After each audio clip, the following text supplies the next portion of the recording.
Okay, I've got you all in here today to show you a few things that we found out with the ATX which might help you to assess it properly and use it properly. So the first thing I'm going to do is turn the machine on.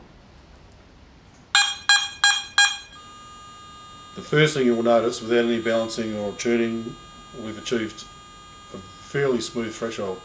Well, consider it to be very smooth, especially in this environment where we're fairly cramped. We've got a lot of objects around, one of them being a 50-inch TV, and we're not getting any EMI coming in on the machine. So we know the circuit is excellent, and we know that it's shielded very well, which is one of the probably 10 out of 10 aspects of this detector.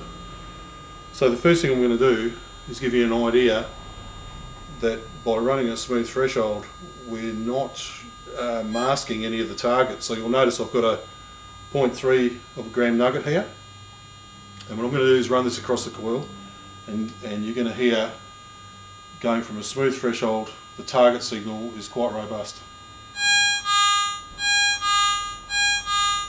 And in detector terms, I'm getting that at a really good height. Now what I'm going to do is I'm going to grab one of these pretty difficult hot rocks that have come in, and I'm going to demonstrate that we can knock the hot rock out, which has been pretty much impossible with other detectors. So it's a signal we're getting to this particular hot rock. So I'm going to balance that out now.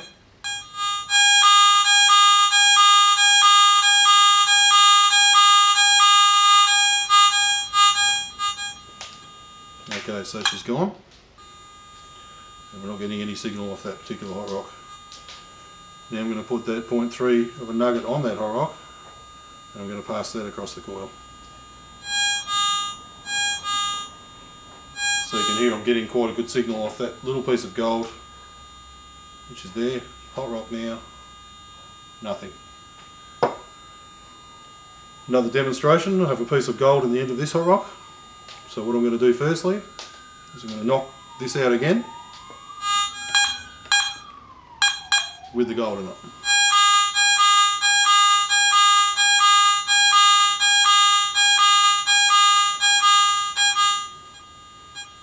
Okay, so that's gone,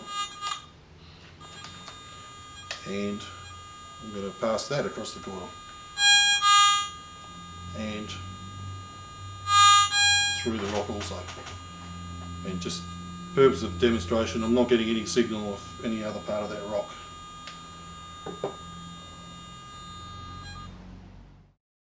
Okay, so another little aspect which is unique to this detector that we found is that when we are operating with a small coil like this, we're basically using that size mono coil, and isn't that cool? I don't know, it's just unbelievable. We're creating hypersensitivity in the coil. We're using a small mono, we're putting all that energy into a small area, and we haven't yet found a place where we couldn't properly balance out these sort of hot rocks. But we have heard other people telling us that they have come into a situation, and they've developed a technique which absolutely knocks any hot rock out, and that is sideways balancing, which we haven't really done in the past. We haven't really thought about having to, actually, but this machine does it particularly well, and I'll demonstrate that to you now. So we have a pretty serious hot rock here, giving us a pretty large signal. So I'll balance that out sideways.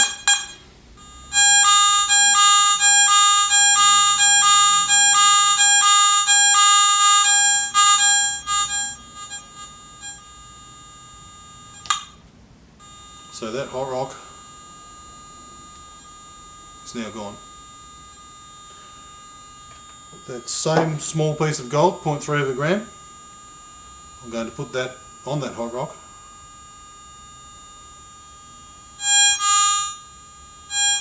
And as you can tell, we're getting quite a nice signal. And even if I put that on top,